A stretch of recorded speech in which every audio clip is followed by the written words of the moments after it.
कोल्हापूरकरांचा श्वास आणि पर्यटकांचं प्रमुख आकर्षण असलेला रंकाळा तलाव, पण याच रंकाळा तलावातील लहान मुलांसाठी उभारलेली खेळणी आता धोकादायक ठरतायत.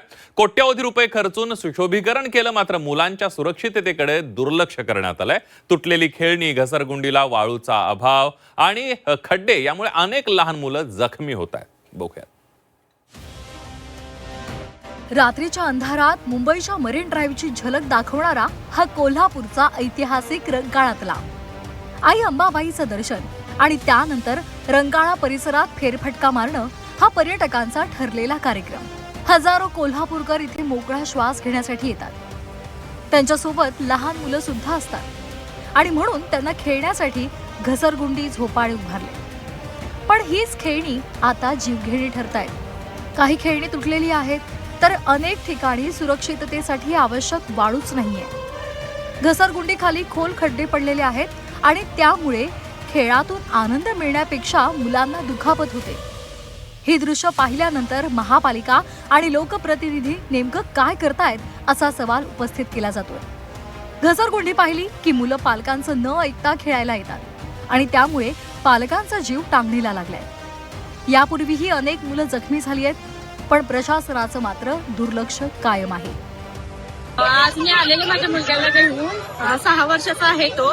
तर आम्ही तो खेळायला आल्यावरती तो घसरगुंडीवरून येत होता खाली, तर त्याच्या कमरेला खाली लागलं. तर तिथं वाळूची वगैरे काहीही सोय नाही आहे.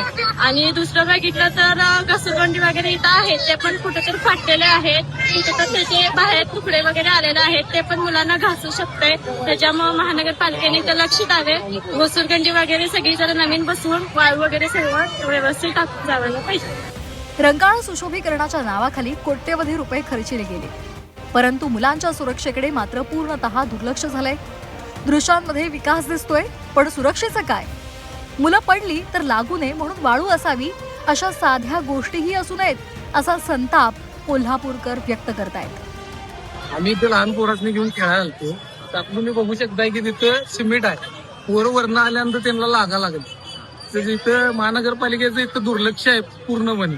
तो वाळू तुम्हाला कुठंच दिसणार नाही. तुम्ही बघू शकता इथं वाळू कुठंच नाही. जरा तुम्ही महानगरपालिकेने इथं जरा लक्ष द्यायला पाहिजे. रंकाळा तलाव पाहण्यासाठी दररोज हजारो पर्यटक कोल्हापुरात दाखल होतात. सुट्टीच्या दिवशी इकडे प्रचंड गर्दी असते. अशा परिस्थितीमध्ये लहान मुलांच्या जीवाशी खेळ सुरू आहे. महापालिकेमधील सत्ताधाऱ्यांनी तातडीनं दखल घेतली नाही तर एखादी मोठी दुर्घटना घडण्याची शक्यता नाकारता येत नाही. आता यानंतर तरी प्रशासनानं जागं होऊन आवश्यक बाबींची पूर्तता करावी, हीच अपेक्षा. प्रताप नाईक, झी 24 तास, कोल्हापूर.